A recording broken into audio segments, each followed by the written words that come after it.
ছাত্রলীগের সন্ত্রাসীরা আমাদের ভাই বোনদেরকে হামলা করেছে।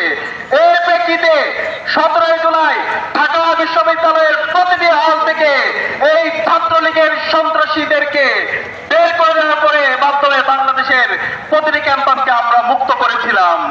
আমরা ছাত্র দলের সন্ত্রাসীদেরকে বলতে চাই, তোমরা যদি এই সন্ত্রাসের পথ অব্যাহত রাখো, ক্যাম্পাসগুলোতে যদি আবার গরম গ্যাস রুমের কালচার ফিরে নিয়ে আসতে চাও, আমার ভাইদের উপর হামলা করো, বোনদের উপর হামলা অব্যাহত রাখো।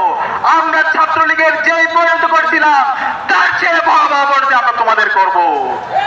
আমরা তারেক জিয়াকে অনুরোধ করব, তারেক জিয়া, আপনি যদি মনে করেন আপনি ওর থেকে ক্যাম্পাস করতে যে সন্ত্রাসের রাজত্ব করেছেন, সেই সন্ত্রাস করে আবার ক্যাম্পাসগুলোতে দখলদারিত্ব করবেন, সেই রাজনীতি আর চলবে না।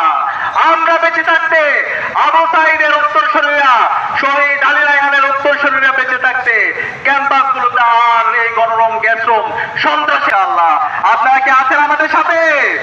ইনশাআল্লাহ। একই সাথে আমি অনুরোধ করব, গণভোটের যে জনরায়, সেই জনরায়কে মেনে নিন।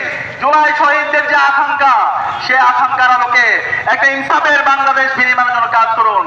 আমরা ইতিমধ্যে দেখতে পেয়েছি এই সরকার 6 মাসে তাদের ব্যর্থতার কারণে আজকে জ্বালানি দ্বিগুণ দাম বৃদ্ধি পেয়েছে। আমরা দেখতে পেয়েছি গ্যাস সংকট, প্রত্যেকটা জায়গায় অব্যবস্থাপনা।